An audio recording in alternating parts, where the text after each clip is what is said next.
I'm your host, JMo, and welcome to Mental as Anyone. This is where we get real about mental health, the struggles, the breakthroughs, and what actually helps. People often ask me in this role, what's the story with the mental health crisis? Like, what is going on?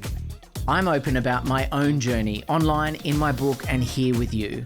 Now, I'm joined by guests sharing honest lessons to support you. You can always be happier, healthier, more resilient, more empathetic. You could always improve your mental health.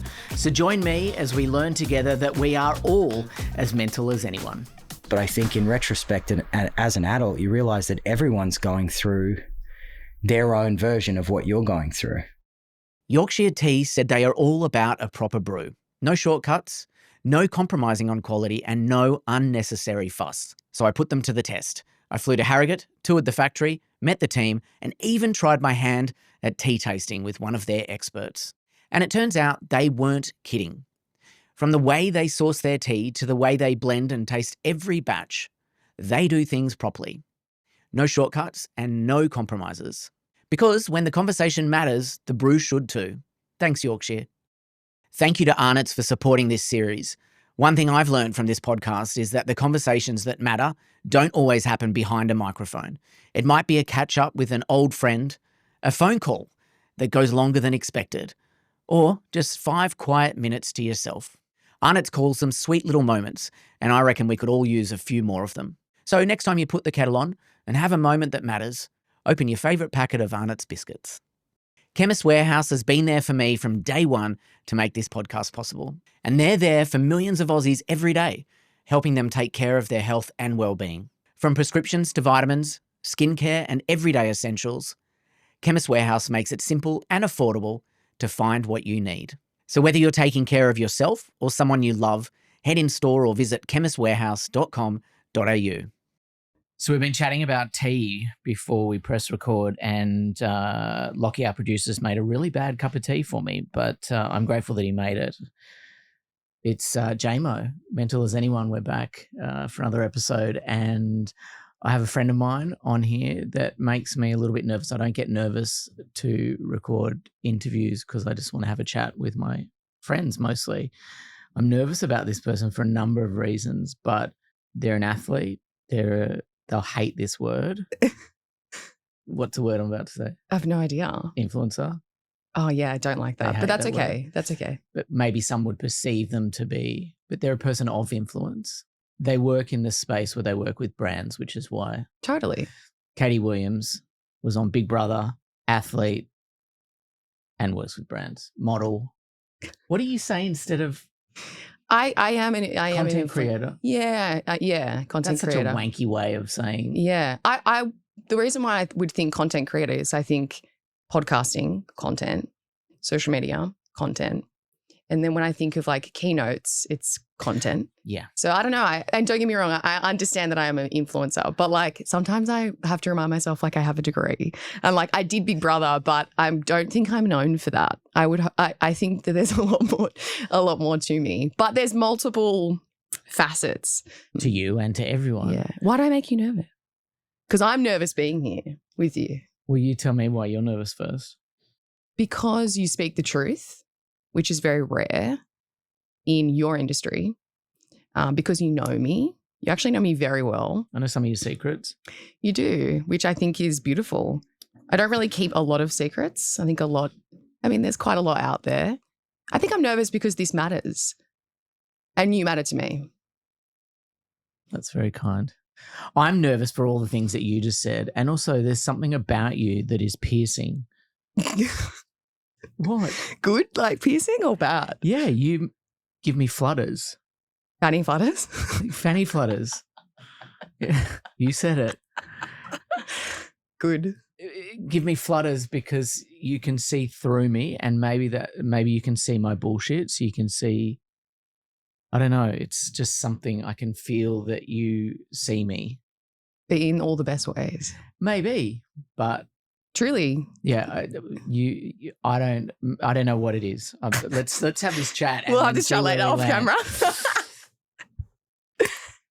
Mental health. Where do you sit with mental health on this day? Today? Today I feel really fucking good. But if you'd asked me that question a year ago, I would have said I was depressed.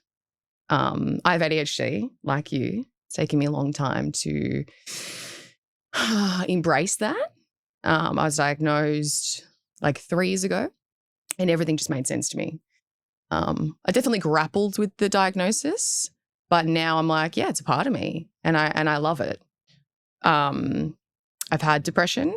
I have also, I experience anxiety.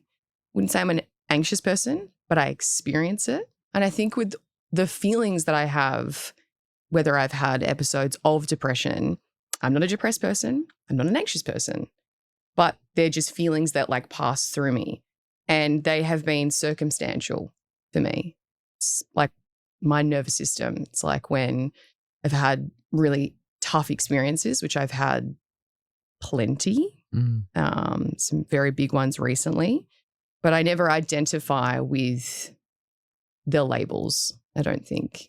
I mean, I can identify with ADHD because I think it's become a positive. It's plenty of things that I struggle with ADHD, but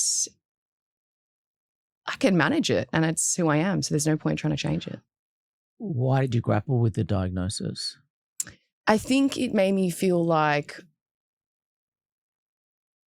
why didn't I know this sooner? Or why didn't I get tested sooner? I think when you get diagnosed as an adult, obviously things make sense. But I also was like, oh my God, I wish I could just be like neurotypical. I wish that I didn't have like,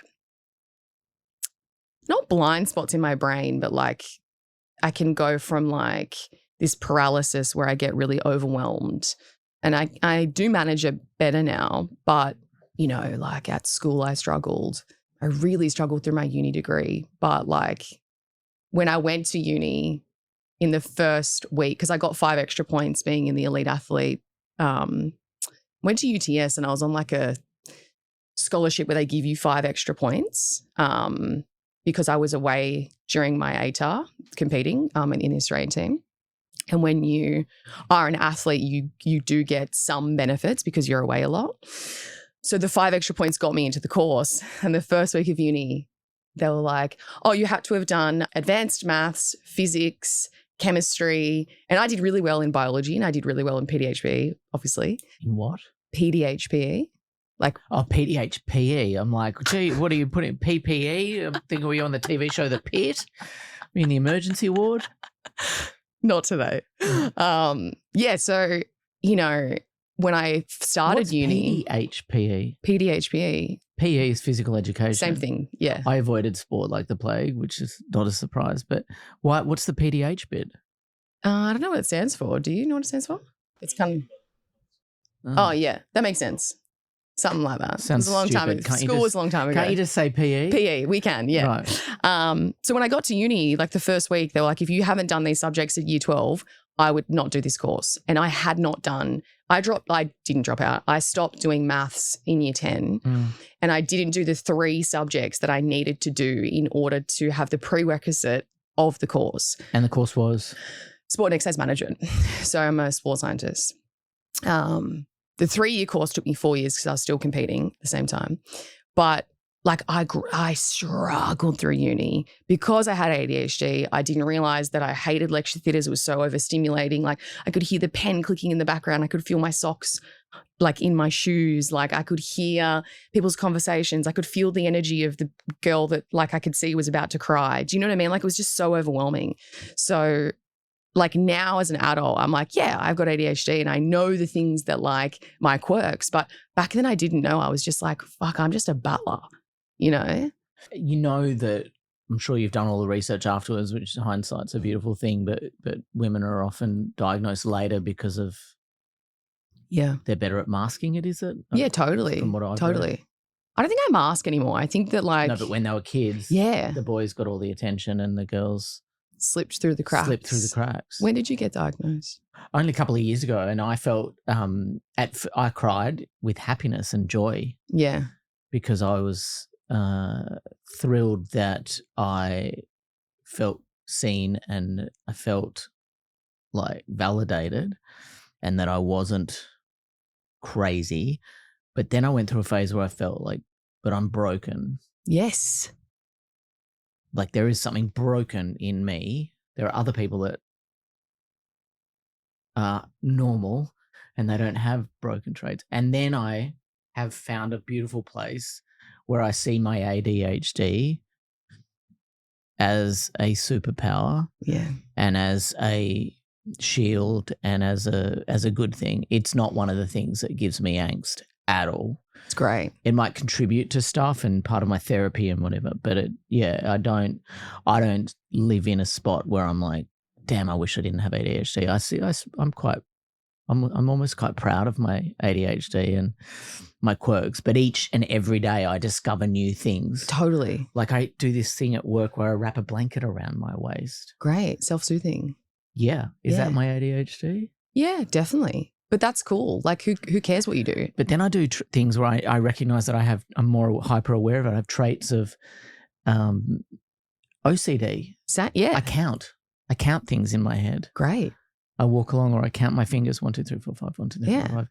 Then I'm like, I was talking to my sister the other day and I was like, is that ADHD? She's like, no, that's OCD. That's Oh, OCD. okay. But they're very closely linked. Yeah. Yeah. I mean, I think the spectrum is the spectrum and there's lots of things that don't make sense, but as long as it makes sense to you and it works for you, then who cares? And it's not linear and it doesn't matter. And but what is normal? I fit in that world Yeah. as I am. And that means that I'm not broken in a way. 100%. So and what is normal? That's quite a liberating, beautiful place to be. Yes, 100%. And who is not inherently flawed? Mm. Like, I don't know anyone that's not a bit broken. That's So what how life does is. how does your ADHD play out? You've mentioned you're in uni, but today when you're living your life, you're about to do a keynote, you're about to MC an event, you're about to attend an event. What goes through your mind or what? For me, I really need to like get in my body and stay in my body. It's really easy for me to feel like flighty. Could be anxiety, but for me, like ADHD is like a nervous system regulation, not issue, but challenge. And also I'm an emotional person, which is a gift and a curse. But because I'm an emotional person, I've had to learn that when I feel like excitement and enthusiasm, that's great. Also could be nerves or anxiety. Like I flip the switch on what I'm feeling. And if I'm feeling nervous, it means that I care. And if I'm feeling nervous, it means that I'm out of my comfort zone, which is a great thing. I think there's a massive difference between, extreme fear and something that's dangerous versus stepping into something that is challenging you and pushing you. And obviously, I have grown up being an athlete. I've been coached and told what to do from a young age. And I'm very good at being told what to do only by someone that I admire. I will resist other people, but I'm good with authority if I trust the person and I admire them because they live a life that with the same values, or I can look up to them. So to go back to your question with ADHD, because obviously I've gone off track again, I have like little routines, I have to wake up early. Like I woke up at 5 today because I've got a big day and I wanted to be prepped for this podcast. Like I can't be rushed. I hate rushing. I'm notoriously late, but I wasn't late. I was early, which never happens. ADHD for me plays out in, I think, self-doubt or imposter syndrome, because when I was younger, I struggled more than the other kids. And I'm 32 now and I've never really had a boss, truly. I've only ever worked in this space, which is kind of crazy. Like I've worked in a bar when I was at uni, but like I've only ever had little part-time jobs when I was younger. And, history has shown me in the last 10, 12 years that I am capable. But as you know, through therapy, like from ages 1 to 7 is when you really develop a lot of your beliefs about who you are. And it's when your subconscious is developed. So, my inner child still is like, you're not good enough, or like you showing me imposter syndrome symptoms. But I think as I'm getting older, I have to keep reaffirming that like, I know what the fuck I'm doing. But that little kid in there with the ADHD, undiagnosed ADHD, is sometimes knocking on the door saying like, you're not good enough, or like, you're not smart enough. But it doesn't consume me anymore. Same thing with OCD. Like I have little rituals. I have like, you know, if I have a particular outfit that I want to wear and then like I get makeup on it, I'm like, fuck, now I don't have that outfit that I wanted to wear. Like I can kind of get thrown by things. It's not superstition, but like once I have it in my head, I can kind of relax. But I need to, I need to control specific things in order to feel safe. So you embrace it as part of your life as opposed to letting it rule your life? Oh yeah, it doesn't rule my life at all. Yeah, it's just like who I am. Yeah. And I know that there's things that I need to do to feel calm. I know that I need slow mornings. I know that my calendar, like I know that I need things mapped down on my calendar so I know what I'm doing because I don't want to forget. I don't like letting people down. And I don't like letting myself down. So if it's written in my calendar and it's color coded in my calendar, wow. There's specific things that I'm a bit anal on. And then there's other things like I'm definitely like type A and type B. It's like this, like sometimes it's organized chaos, but it's great. It's what has worked, I guess. Everything for me is chaos. Yeah. I don't do anything. There's no color coding. There's no. But it works for you. Trust me, I'm sort of. I'm a functioning. Yeah. I function. Yeah, just same. You seem so together. You're always the best dressed in the room. Oh. Your makeup's impeccable. You're just well together. Thank you. Oh my gosh, I would never think that. Like ever. I wouldn't think of myself like that. Thank you. And you always seem so sure of yourself and so confident and comfortable in yourself to me. So hearing you speak about these deep-seated insecurities is a deep juxtaposition to who I see, because you are a leader. But the funny thing is you can do both and all of that, and they can all be true at the same time. Thank you. I know what you're saying is true with being confident and being confident in who I am. That's something that I am very sure of. And it's because I've had to go through things that have really humbled me. And I have done a lot of deep diving. I'm a very deep thinker. I'm very analytical. I have had to look at myself at times where I've hated myself and choose to rise again. And it's not that I've hated who I am, but maybe I've hated how my life is unfolding. Yeah. When did you hate yourself and why? I was in a dark place last year, obviously called my wedding off. And I hated the impact that it made. You know, it affected everyone. And at the time, I did hate myself because I was like, fuck, like this has just not ended up in the direction that I wanted or thought.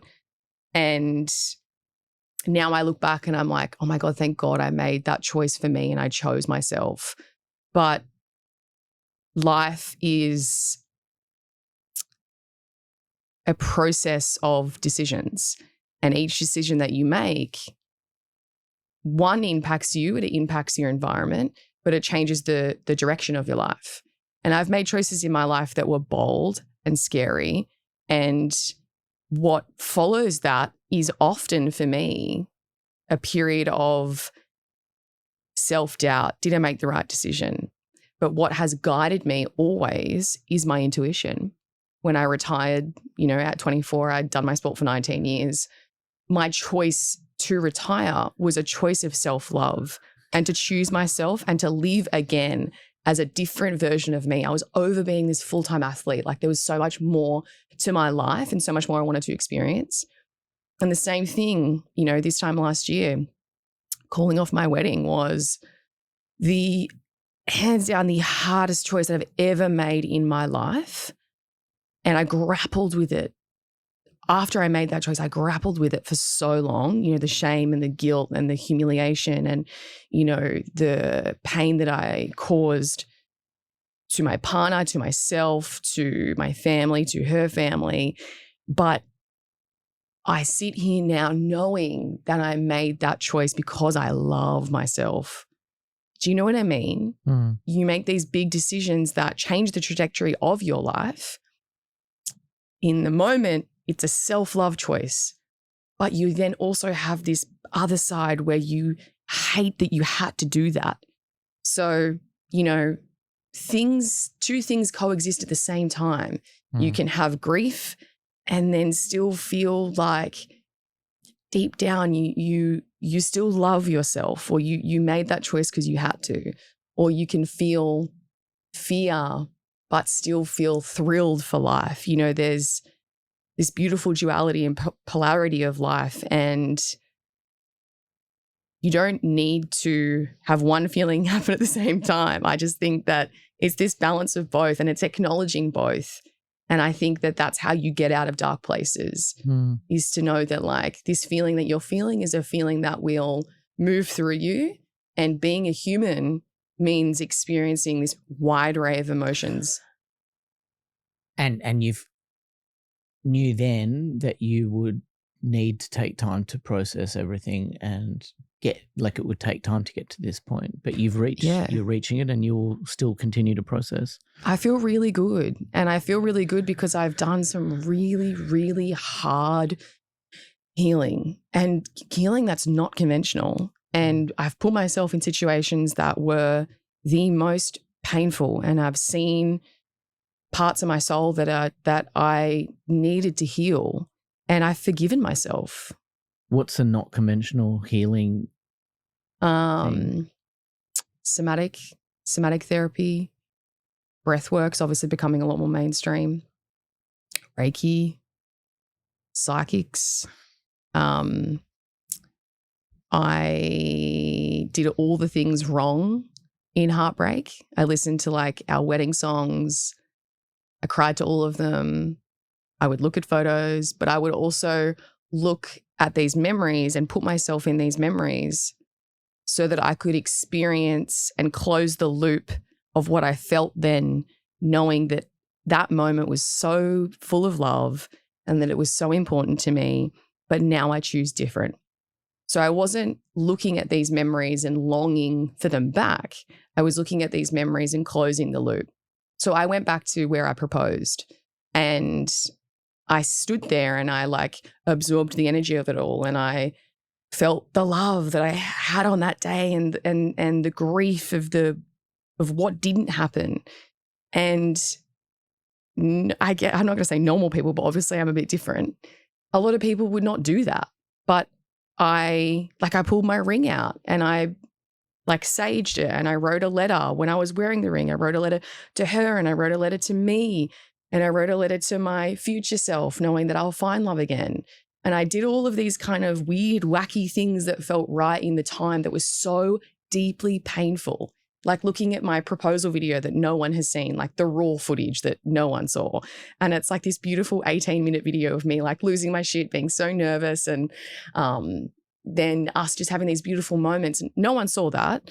I don't even know if she's seen it because it was on my laptop. But, you know, I've revisited these times that I wanted to revisit until the sting got lighter, until it got lighter.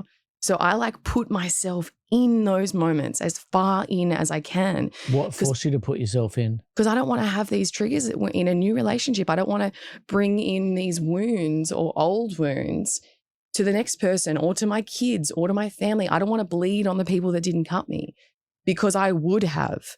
I was a broken person, but thank fuck, because that's what we're supposed to do. We're supposed to break and rebuild and break and rebuild. So do you see yourself marrying and doing Totally. the whole picket fences thing? Not picket fence. God, no. Your version of? I saw a psychic yesterday actually, and I've been telling myself like I won't marry again. Not that I got married, but went through the whole process. And, you know, I just kind of said in my head, you know, like I probably won't do that again. Maybe it's not on the cards for me. But the psychic said to me yesterday, and I do believe her, she's been doing it for 25 years. She's like, yeah, you'll get married again. And I was like, oh, wow, didn't think that.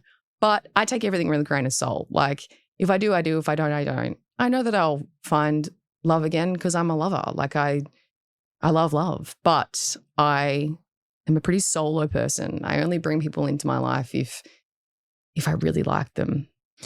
You posted something, and I might be wrong. I can't remember exact wording. You might be bored of this conversation, but you mentioned your female partner, but you wrote something on your social media recently to clarify or say something that you're not specifically one way or the other. So you don't refer to yourself as, what do you refer to your sexuality as? I really love labels in general. You hate boxes. No, it's fine. It's fine. I mean, I always say I'm gay because I think gay, my definition of gay, which is probably very different. Because we're old. Yeah. Yes, exactly. I'm old. You're not. Well, I'm old too. I'm 32. I'm a millennial, but I'm probably like a zillennial, you know. My definition of gay is like whatever the fuck you want to be. I'm definitely a she, her. I know that I'm a female. So in terms of gender, I'm a female. I'm just a tomboy. I'm like a tomboy femme. But in terms of my sexuality, I guess if you were going to label me, you'd call me bi, but I know how deep female relationships are and they're very intense. But I have been dating both men and women, but I'm in this I'm just kind of like feeling things out, you know. I mean, I was straight for a long time and maybe I would have come out younger. I just never really knew. Like I wasn't suppressing. With your sexuality? I slept with a girl when I was 26 and that was the first time? a few times. Yeah, which is quite old for exploring sexuality. You know, and I started having sex at 16 with my boyfriend who was just an angel. Like I dated really good guys when I was younger. Now when I look back, you know, I dated good guys when I was younger. I think it would take a pretty strong man to lock me down now.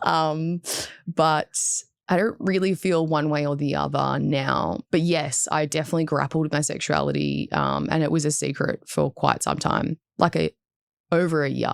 How did that play in your head and how you keeping a secret about your sexuality? I felt very confused because I didn't feel like a lesbian.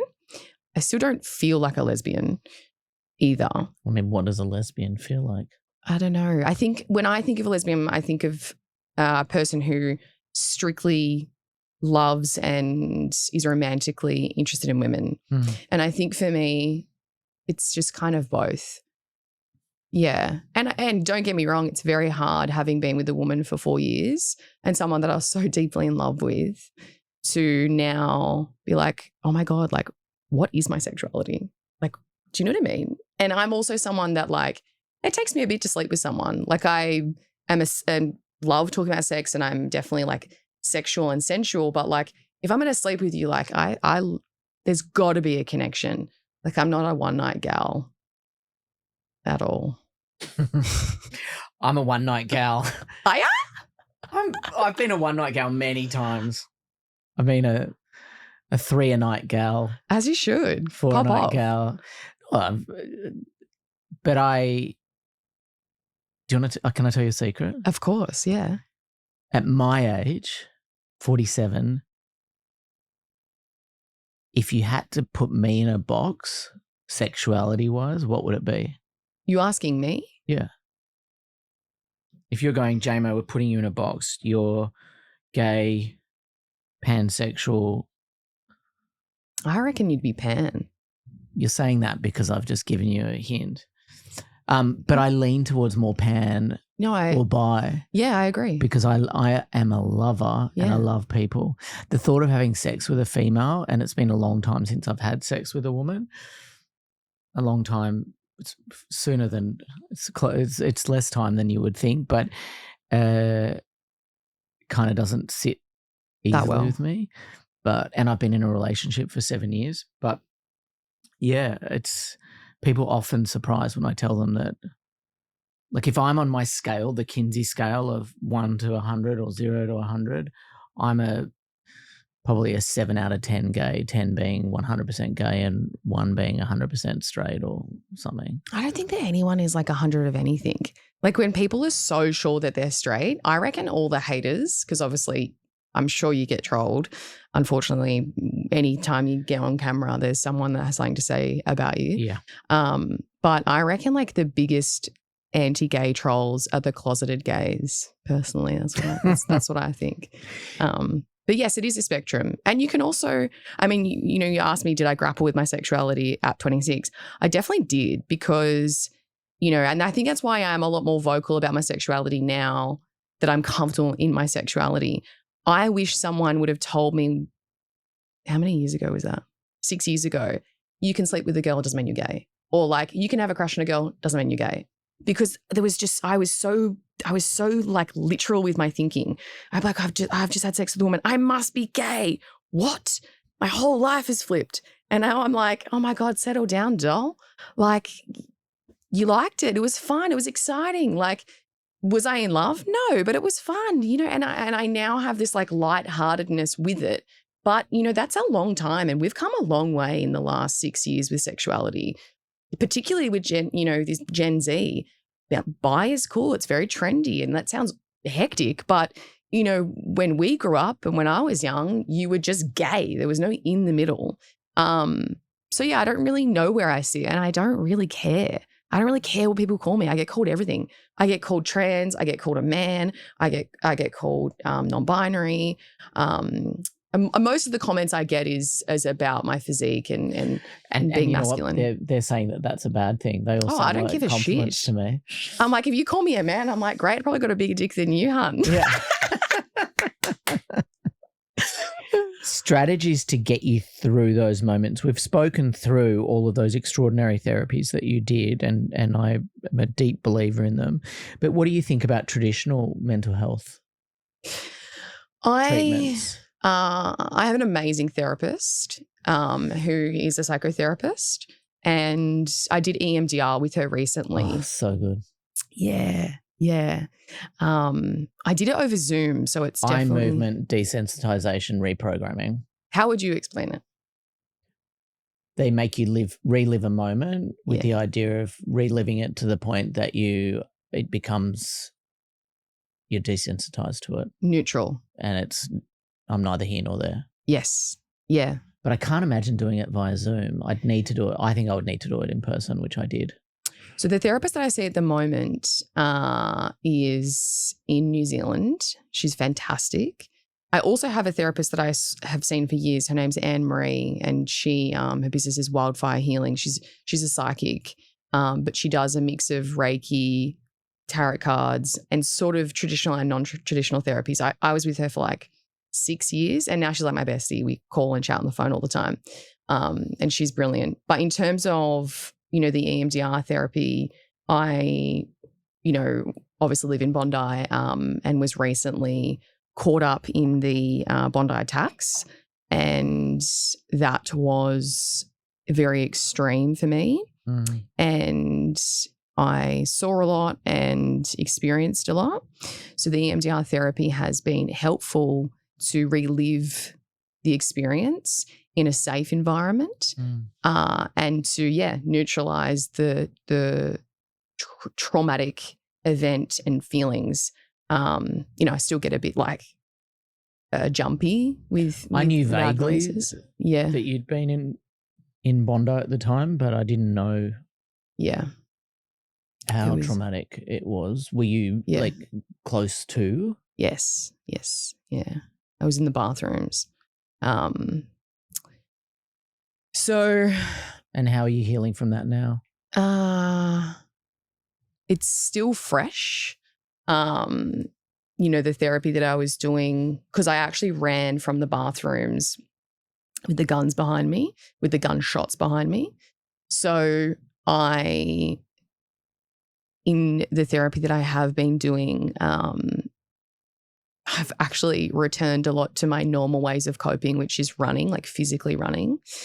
Running for me has saved my life. I've obviously been a runner since I was 4, and it's something that it's just a part of my blood. I have to run. If I don't run, I don't know who I am. Like, it's just so deep in my DNA. But running makes me feel free. calm, connected to source, the universe, and it helps me alkalize my feelings when I feel anger, when I feel scared, when I feel anything. When I run, I can process my emotions. Sometimes I cry when I'm running. Obviously had, really extreme anxiety and paranoia after Bondi, and the running was me closing the trauma loop because, I ran and hid, and there was, multiple things that I did to protect myself during that incident. But, for the weeks after, even though you're safe, your nervous system and your body doesn't know that. So whether that comes out in nightmares or dreams, for me, running and movement, like I'm not going to sit down and meditate if I'm anxious. I'm going to fucking move because my body, I can feel this anxiety, so I need to move it. But I'm not exercising to burn myself out. I'm exercising to move through those emotions. And obviously... And the interesting thing is that people have different reactions. You're the first person that I've heard speak about this way of processing their anxiety. Normally I hear a lot about just sitting in your feelings and breathing, and I need to focus on my breath. I just sit there and really have to try and get my breath deep and that sort of stuff. So this is almost the opposite, and the only time I run is to the fridge. Fuck, you're good, man. Or to do a shit. There was enough milk in that tea to make you poo, I don't reckon. Yeah. The breath work is fantastic as well. I do a lot of breath work. Breath work is... sorry you went through that. Thank you. I'm sorry Australia went through that. Yeah. It's heavy. Yeah, I mean, we a lot of us that were there, we're just lucky, man. We're lucky. We weren't targeted. It's a blessing that we are okay. And the community is very strong. The Bondi community is so strong. The Jewish community is so strong. The mental health community in Bondi is amazing. You've got run clubs, you've got swim clubs, you've got everyone in Bondi is so inclusive. And I think that if, the silver lining in this, or the good that's come from this, is that people actually look you in the eyes now and say, are you actually okay? And I know that we've been saying this such a long time, are you okay? But what, as a collective, what we've experienced is this, nationwide hysteria and grief and shock and horror. But the community has risen, and it's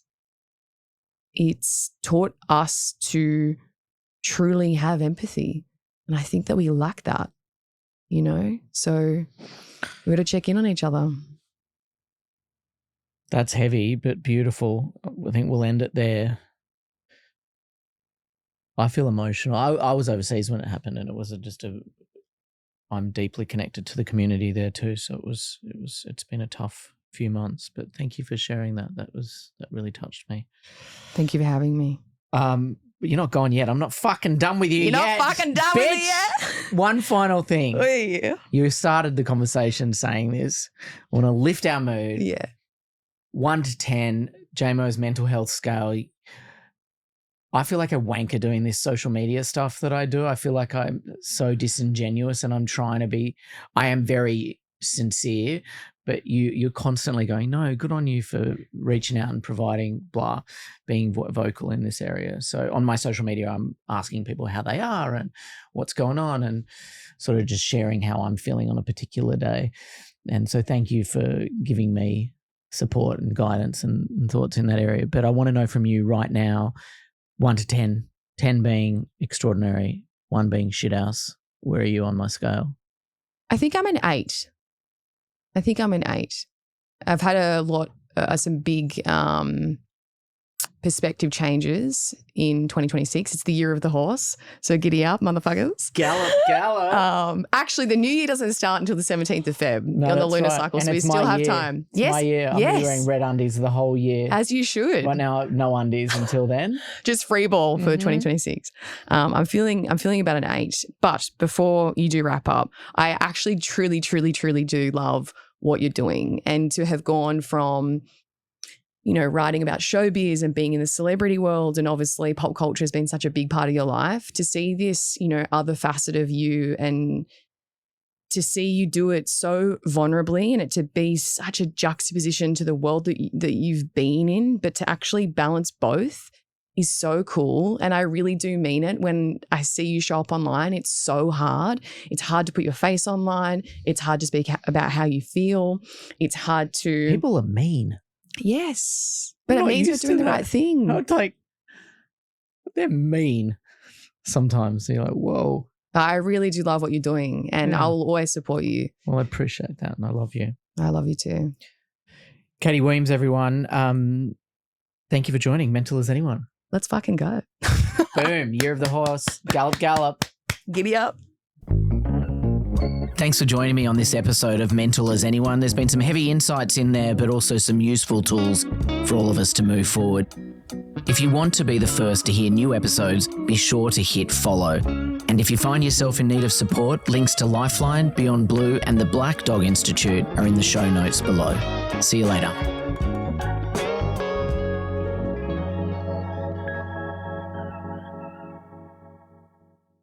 I love my tea and have finally learnt how you make a proper brew.